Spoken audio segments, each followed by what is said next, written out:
आपके जीवन में ऐसा लगने लगे कि हाँ बहुत कष्ट है, कर्जा भी बढ़ गया, तकलीफ़ें भी बढ़ गई, बहुत दुख भी बढ़ रहा है, कहीं परिवार सही नहीं चल रहा है, तो प्रयास करते रहा करो। हफ्ते में एक बार एक चावल का दाना जल के पात्र में डाल लिया, एक काली मिर्च जल के पात्र में डाल ली और उस जल को ले गए, थोड़ा सा चंदन का छींटा डाल दिया, ले जाकर शिव जी को समर्पित कर दिया। शंकर को जल चढ़ाने के लिए 5 स्थान हैं जहाँ शिव को जल चढ़ाया जाता है और शंकर उस जल को स्वीकार करते हैं, जिसको पंचगंगा कहा गया। 5 स्थान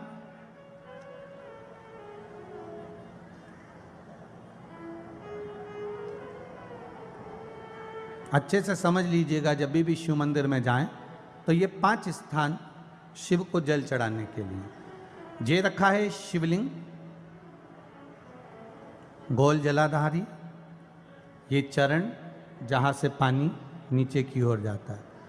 शंकर भगवान के 13 बच्चे हैं, 13 की 13 बच्चे, शिव जी का संपूर्ण परिवार, 33 कोटि देवता, 64 योगनियाँ, सब शिवलिंग के आसपास में। आप शंकर जी के मंदिर में जाकर ये कभी ना विचार करना कि पार्वती जी को ढूंढना पड़ेगा या गणेश जी को ढूंढना पड़ेगा या कार्तिकेय जी को ढूंढना पड़ेगा या भैरव को ढूंढना पड़ेगा। हमें शंकर के मंदिर में जाकर किसी देवता को ढूंढने की जरूरत नहीं है। जहां शंकर भगवान का शिवलिंग रखा हुआ है वो माता जी का हस्तकमल है, माता पार्वती जी का स्थान है। जहां शिवलिंग रखा है वो शंकर भगवान है।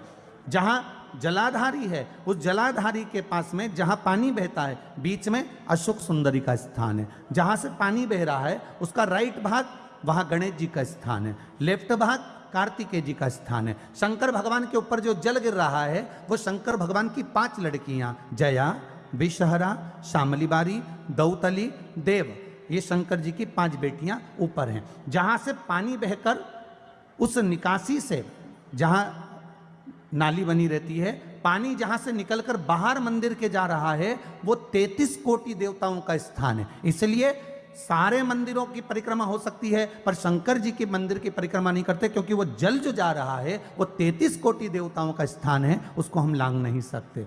वो स्थान जल चढ़ाते समय आप इसका स्मरण रखें। पानी का जब पात्र लेकर जाते हैं मंदिर के अंदर, सबसे पहले शिव जी का जो जलाधारी है उसमें राइट भाग पर अपनी मनोकामना कर कर जल चढ़ाएं, फिर लेफ्ट भाग में चढ़ाएं रोग मुक्ति के लिए। अशोक सुंदरी की जगह पर चढ़ाएं, ये 3रा स्थान। 4था स्थान माता पार्वती जी का जो कटी भाग है जहां पर शिवलिंग रखा हुआ है उस भाग पर जल चढ़ाएं, 4था भाग। 5वां भाग शंकर जी के ऊपर चढ़ाएं। ये 5 जगह पर जल क्रम वाइज चढ़ाएं। आप लोग जाते हो डायरेक्ट जाकर शंकर जी पे जल उंडेल करा जाते हो, सीधे गए और शिव जी पे जाकर आपने जल चढ़ा दिया। हमारे यहाँ शास्त्र कहता है जैसे अपन देवताओं की पूजन करते हैं तो पंडित जी सबसे पहले पूजन किसकी कराते हैं?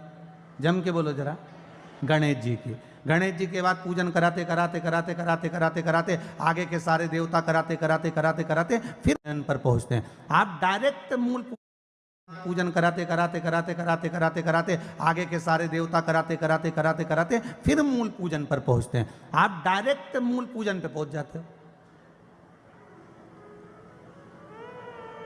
और सरल भाषा में समझ लो, जितनी सरल भाषा में समझोगे ना उतना अपने जीवन में उतर जाएगा। इस छत के ऊपर आपको चढ़ना है, निशानी रखी है,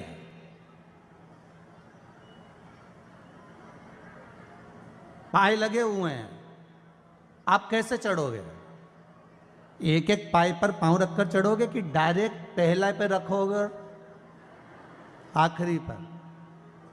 जम के बोलिए जरा, एक एक पाए पर पांव रखोगे ना कि धीरे धीरे हमको चढ़ना है।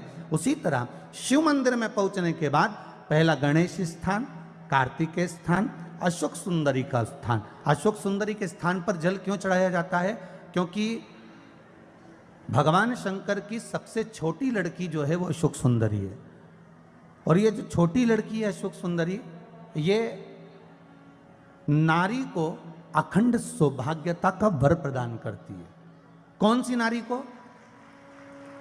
किस नारी को अखंड सौभाग्यता देती है? तो महाराज शास्त्र कहता है जिस नारी के भाग्य में लिखा होता है कि उसको वैधव्य होना है, इसके पति को समाप्त होना है। अगर वो नारी अशोक सुंदरी वाली जगह पर जल चढ़ा देती है तो पति पर अगर काल भी मंडरा रहा होता है तो मां अशोक सुंदरी महाकाल से कहकर काल को टाल देती है।